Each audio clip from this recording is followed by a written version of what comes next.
Hello everyone and welcome to today's video. I'm going to show you how to make chicken teriyaki. These are two Pembrokeshire organic chicken thighs that have already been deboned, trimmed and are ready to cook. Just check there aren't any hairs on the skin side. Sometimes there will be some hairs remaining. So on a really high heat you want to place the pan to get the temperature of the pan nice and hot. The reason you want to get the pan really hot is because when you put the chicken thighs into the pan, the temperature of the pan will fall quite dramatically. And the reason you don't want to do that is because you'll end up boiling the chicken, essentially, and you won't get that nice crispness to the skin. So I always start the cooking process with the skin side down, and I do about 80% of the cooking on the skin side. The reason for that is to get the skin really crispy, but more importantly, you want to protect the actual meat from drying out. So I've just put some salt and white pepper there. Next I'm going to cover the pan with some aluminium foil, and what that does is create a really nice cooking temperature, nice even cooking temperature for the chicken.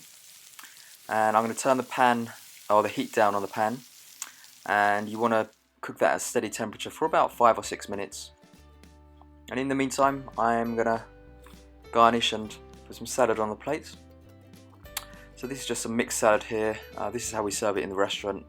Some rocket, some radicchio, some lolo rosso, and I think some cabbage.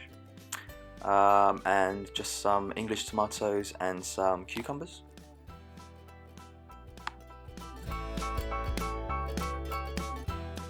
So the chicken has been cooking for about 5 to 6 minutes on a low to medium heat, I would say. So you can see there that much of the chicken is cooked, probably about 80%. And I've turned it over, and you can see there the skin is really crispy, nice and golden brown. That's exactly how you want it. Put the aluminium foil back on. That was about minutes, I'd say a minute's cooking. And next we're going to deglaze the pan with some cooking sake, and that's gonna get all those lovely caramelized bits off the bottom of the pan and give the teriyaki sauce in the end. It's going to give it a really nice rounded taste, a nice balance to the taste. And some of you may have watched the salmon teriyaki video that I did before this, and you can probably see a lot of correlation between that video and this one.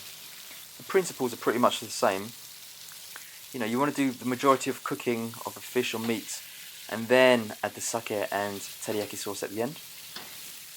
So I've just added some teriyaki sauce to the pan after the sake, and the sauce at this time is still quite thin, so you wanna get it bubbling away on a low heat, not too high because you're going to burn the sugar in the teriyaki sauce. So on a low heat, just get that bubbling away and try and cover as much of the chicken as possible, but avoiding getting the sauce on the skin side, because what that's going to do is that's going to really soften up the skin. You don't really want to do that because you've got a nice crisp skin there. So just get as much of that sauce on the underside of the chicken. So the chicken has been resting for about 2 minutes, and once that's done you want to put the chicken skin side up onto the chopping board. If you were to put the chicken skin side down onto the chopping board, the crispy skin will become very soggy and wet, and you don't want to do that. So I'm going to cut the chicken now into 8 pieces, so 4 in each fillet.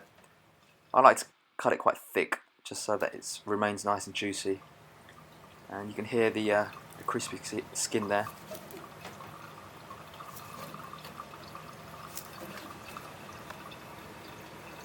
You can see how juicy the chicken is inside, and it's glistening.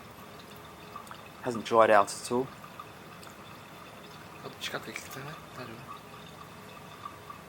There's no pinkness there that would suggest any rawness, so it's cooked through and it's nice and juicy. So 2 fillets onto the plate. You can plate it as however way you want to do it. This is how I do it in the restaurant. And the next step is very important. So all those juices you can see on the chopping board, I'm going to pour over the chicken.